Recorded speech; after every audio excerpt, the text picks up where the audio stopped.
Xin chào các bạn. Hôm nay mình sẽ hướng dẫn các bạn giới thiệu với các bạn nữa về các chế độ hiển thị trên Google Earth. Thì đầu tiên chúng ta muốn hiển thị chế độ kinh độ, tọa độ, kinh tuyến, vĩ tuyến của Google Earth, ta chỉ cần vào chức năng View và chọn chức năng Gip mà không với lệnh tắt là Ctrl L. Chúng ta sẽ có được cái chế độ nhìn kinh tuyến, vĩ tuyến như thế này. Đó. Đây là một chế độ nhìn trên Google Earth. Tuy nhiên thì vào những cái hình ảnh ấy, thì khi làm những cái video chuyên nghiệp thì những cái đường line này nó sẽ rất là rối mắt và nó sẽ rất là vướng. Vì vậy mà mình đa số sẽ không dùng. Ở đây mình phóng to cái này lên. Mình chỉ cần kéo cái hình người này xuống này các bạn nhé. Các bạn có thể kéo cái hình người này xuống thì các bạn có thể xem ở chế độ đứng trên mặt đất xem. Đứng ở trên mặt đất xem. Ở đây thì nếu mà vào cái chế độ mà vào nó sẽ bắt vào những cái hình ảnh, ví dụ như là chúng ta mà có những người dùng người ta đăng ở chế độ ấy lên rồi ấy, người ta đăng ở cái chế độ Google Street View lên rồi, tức là đăng ảnh lên trên Google Maps ấy, thì chúng ta sẽ có được cái chế độ này thì chúng ta sẽ rơi vào những cái ảnh đấy. Còn nếu mà bình thường chúng ta không có thì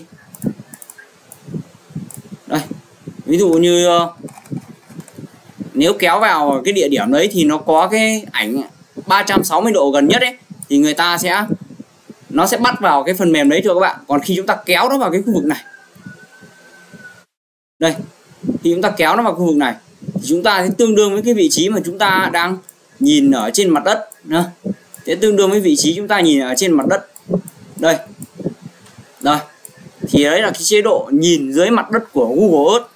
Nó khá là hay. Nếu mà mình nhắc lại là khi các bạn kéo thả vào ấy thì nó sẽ bắt ảnh 360 độ gần nhất cho các bạn. Còn nếu mà nó không bắt được thì nó sẽ hiển thị lên như thế này. Thì các bạn phải bấm vào cái chức năng địa hình này cho mình nhá, thì nó mới hiển thị. Còn nếu mà mình tắt nó đi thì nó trông nó sẽ như thế này, nó chỉ trống trơn thôi. Đó.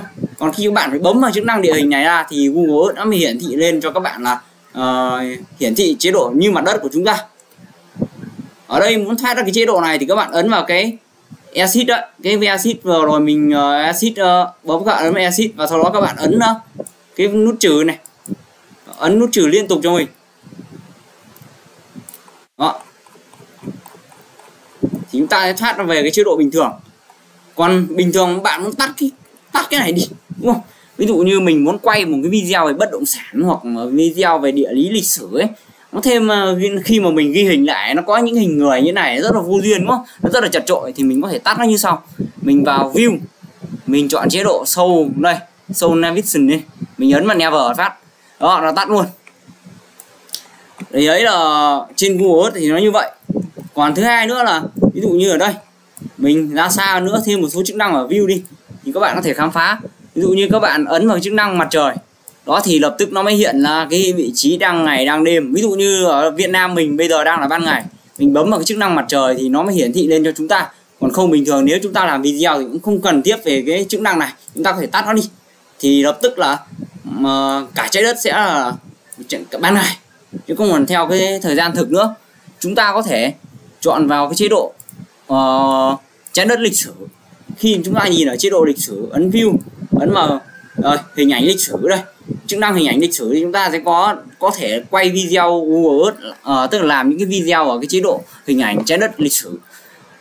Tiếp theo chúng ta có thể tắt chế độ khí quyển đi.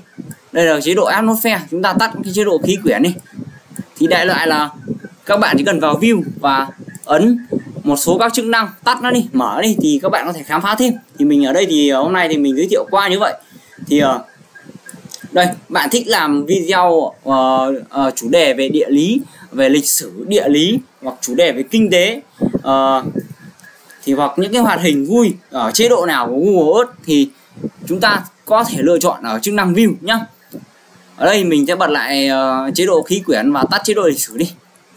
Ở đây thì bạn có thể tắt cái chức năng cái Google Earth này đi như sau. Chúng ta ấn vào view, chúng ta ấn vào cái Starboard, ta ấn vào cái đây này, slide 3 này. Slide 3 thì như là nó chế độ full màn hình.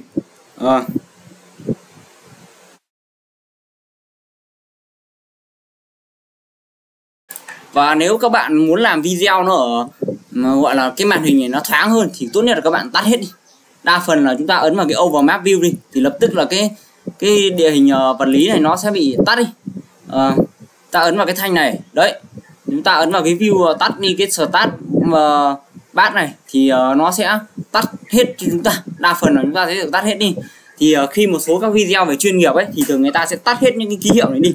Thì ở những cái video sau nữa thì mình sẽ hướng dẫn thêm một số các thủ thuật nữa. Khi mà chúng ta xuất cái video ra thì lập tức là những cái logo này mình sẽ xóa hết nó đi.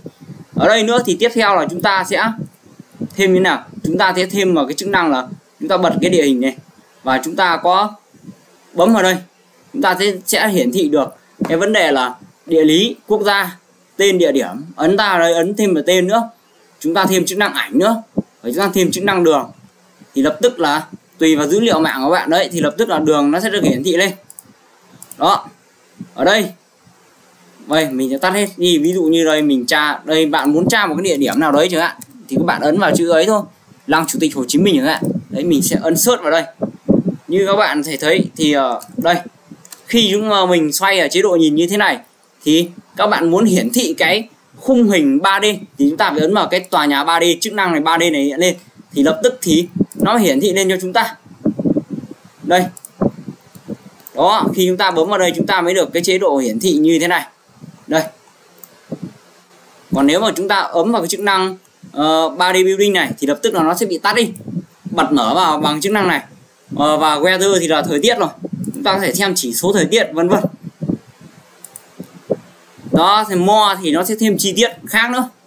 Thì đây đại loại là chúng ta có thể chọn, nhưng đa phần thì mình sẽ chỉ dùng chức năng địa hình và chức năng 3D building thôi để mình làm những cái video về chủ đề địa lý lịch sử thì mình đa số dùng chức năng này. Và những cái chức năng hiển thị trên này thì đa phần mình tắt đi, trông cho nó gọn.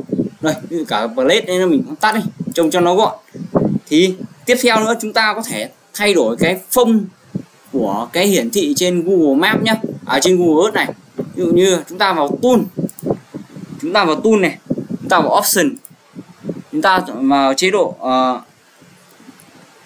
cho xe 3D phone này, đây chúng ta hiển thị vào cái chế độ 3D phone đấy. Ở đây chúng ta chọn các phông chữ, các cỡ chữ mà chúng ta yêu thích trên Google Earth. Thì ở đây thì mình đang để chế độ Aria thì mình để nguyên, mình thấy nó cũng không cần phải thay đổi gì thì mình để nguyên. Rồi mình có thể thay vào sang phông chữ Times New Roman chẳng hạn đây, và hiển thị sang chức năng bold và cỡ chữ tầm cho 22 thôi. Rồi ở đây mình ấn apply này, mình ấn ok này. Đó thì lập tức là cái phông chữ về cái hiển thị trên cái Google Earth này nó sẽ hiển thị theo cái phông chữ Times New Roman, nó sẽ thay đổi. Thì đây, và đặc biệt nữa thì các bạn có thể bấm chuột mà chúng ta có thể bấm chức năng quay như thế này, giống như một chiếc flycam, đúng không? Giống như chiếc flycam đang quay cái vật thể này cho chúng ta, và chúng ta có thể trích xuất được qua những cái video này thì có thể không cần phải mua flycam. Thì đây Google Earth nó chính là cái flycam hiện đại nhất và cũng là tốt nhất và cũng là free nhất để cho chúng ta sử dụng trong các chức năng khác nhau. Thì đấy, ở các bài tiếp theo thì mình sẽ hướng dẫn các bạn thêm một số các thủ thuật làm sao thêm các mô hình 3D này sẽ như thế nào. Thì ở những cái bài tiếp theo mình sẽ hướng dẫn các bạn nhá. Thì hôm nay ở chế độ hiển thị view như thế này, nó là một chế độ căn bản. Thì mình sẽ ở bài số 3 hay bài số 4 này thì mình chỉ giới thiệu, đây mình vẫn đang giới thiệu cho các bạn. Thì để vào các bài chuyên sâu hơn thì mình sẽ hướng dẫn các bạn sau.